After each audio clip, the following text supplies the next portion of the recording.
ರೇಣುಕಾಸ್ವಾಮಿ ಕೊಲೆ ಕೇಸ್ನ ಟ್ರಯಲ್ ನಡೀತಾ ಇದೆ. ಈ ಮಧ್ಯೆ ನಟ ದರ್ಶನ್ ಮತ್ತೊಂದು ಅರ್ಜಿಯನ್ನ ಕೋರ್ಟಿಗೆ ಸಲ್ಲಿಸಿದ್ದಾರೆ.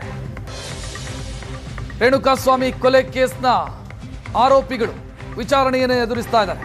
ಟ್ರಯಲ್ ಶುರುವಾಗಿದೆ. ಸಾಕ್ಷಿಗಳ ವಿಚಾರಣೆ ನಡೀತಾ ಇದೆ. ಕ್ರಾಸ್ ಎಕ್ಸಾಮಿನೇಷನ್ ಕೂಡ ನಡೀತಾ ಇದೆ. ಈ ಮಧ್ಯೆ ಮತ್ತೊಂದು ಅರ್ಜಿಯನ್ನು ದರ್ಶನ್ ಸಲ್ಲಿಸಿರುವುದು. ತ್ವರಿತಗತಿಯಲ್ಲಿ ವಿಚಾರಣೆ ಅಥವಾ ಟ್ರಯಲ್ ಮುಗಿಸಿ ಅಂತ ದರ್ಶನ್ ಮನವಿ ಮಾಡಿದ್ದಾರೆ. ಪ್ರತಿನಿತ್ಯ ಟ್ರಯಲ್ ಆಗಲಿ ಅಂತ. ಇವತ್ತು 57ನೇ ಸೆಷನ್ ಕೋರ್ಟ್ನಿಂದ ದರ್ಶನ್ ಅರ್ಜಿಯ ವಿಚಾರಣೆ ಸಾಧ್ಯತೆ ಇದೆ. ದರ್ಶನ್ ಅರ್ಜಿಗೆ ಪ್ರಾಸಿಕ್ಯೂಷನ್ ಪರ ವಕೀಲರು ಆಕ್ಷೇಪಣೆ ಸಲ್ಲಿಸಬಹುದು ಅನ್ನೋ ಮಾಹಿತಿ.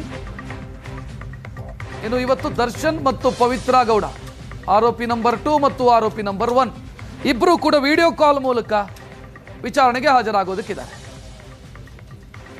ಹೆಚ್ಚಿನ ಡೀಟೇಲ್ ನೀಡೋದಕ್ಕೆ ನಮ್ಮ ಪ್ರತಿನಿಧಿ ಚೇತನ್ ಫೋನ್ ಸಂಪರ್ಕದಲ್ಲಿ. ಚೇತನ್, ದರ್ಶನ್ ಅರ್ಜಿಯಲ್ಲಿ ಯಾವ್ಯಾವ ವಿಚಾರವನ್ನು ಉಲ್ಲೇಖಿಸಿದ್ದಾರೆ? ಯಾಕಂತಂದ್ರೆ ಸುಪ್ರೀಂ ಕೋರ್ಟ್ ಹೇಳಿತ್ತು ಇದನ್ನ ಆದಷ್ಟು ಶೀಘ್ರ ಟ್ರಯಲ್ ಮುಗಿಸಿ ಅಂತ. ರಕ್ಷಿತ್, ಹೌದು. ಯಾಕಂದ್ರೆ ಇವತ್ತು ದರ್ಶನ್ ಏನು ರೇಣುಕಾಸ್ವಾಮಿ ಕೊಲೆ ಪ್ರಕರಣಕ್ಕೆ ಸಂಬಂಧಪಟ್ಟಂತೆ ಇವತ್ತು ಕೂಡ ಟ್ರಯಲ್ ಶುರು ಆಗುತ್ತೆ. ಅಂದ್ರೆ ಟ್ರಯಲ್ ಸ್ಟಾರ್ಟಿಂಗು ರೇಣುಕಾಸ್ವಾಮಿ ತಂದೆ ಮತ್ತು ತಾಯಿ ಇಬ್ಬರ ಒಂದು ಟ್ರಯಲ್ ಮುಗಿಯೋಷ್ಟರಲ್ಲಿ 1.5 2 ತಿಂಗಳು ಆಗೋಯ್ತು. ಹೀಗಾಗಿ ತ್ವರಿತಗತಿಯಲ್ಲಿ ಅಂದ್ರೆ ಡೇ ಬೈ ಡೇ ಮಾಡ್ಲೇಬೇಕು, ಪ್ರತಿದಿನವೂ ಕೂಡ ಈ ಒಂದು ಪ್ರಕರಣದ ಟ್ರಯಲ್ ಮಾಡಬೇಕು ಅಂತ ಅಂದ್ಬಿಟ್ಟು ನಟ ದರ್ಶನ್ ಅರ್ಜಿಯನ್ನು ಹಾಕೊಂಡಿದ್ರು. ಸದ್ಯಕ್ಕೆ 57 ಕೋರ್ಟ್ ಏನಿದೆ, ಕೋರ್ಟ್ ನ ಹಾಲ್ ಏನಿದೆ, ಅಲ್ಲಿ ಒಂದು ವಿಚಾರಣೆ ನಡೆಯುತ್ತೆ. ಅದು ಇಡಿಸಿ ಮುಖಾಂತರ ನಟ ದರ್ಶನ್, ಪವಿತ್ರ ಗೌಡ ಸೇರಿದಂತೆ 7 ಮಂದಿ ಆರೋಪಿಗಳು ಕೂಡ ವಿಸಿ ಮುಖಾಂತರ ಹಾಜರಾಗ್ತಾರೆ. ಉಳಿದ ಆರೋಪಿಗಳು ಖುದ್ದು ಕೋರ್ಟ್ಗೆ ಹಾಜರಾಗುವಂತಹ ಒಂದು ಸಾಧ್ಯತೆ ಸಹ ಇರುವಂತದ್ದು.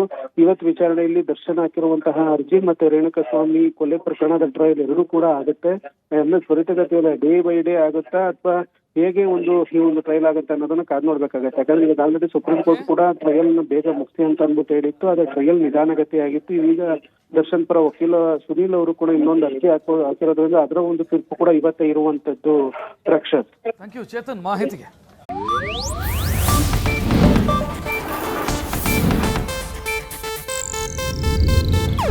ಇದು ಏಷ್ಯಾನೆಟ್ ನ್ಯೂಸ್ ನೆಟ್ವರ್ಕ್ ಪ್ರಸ್ತುತಿ.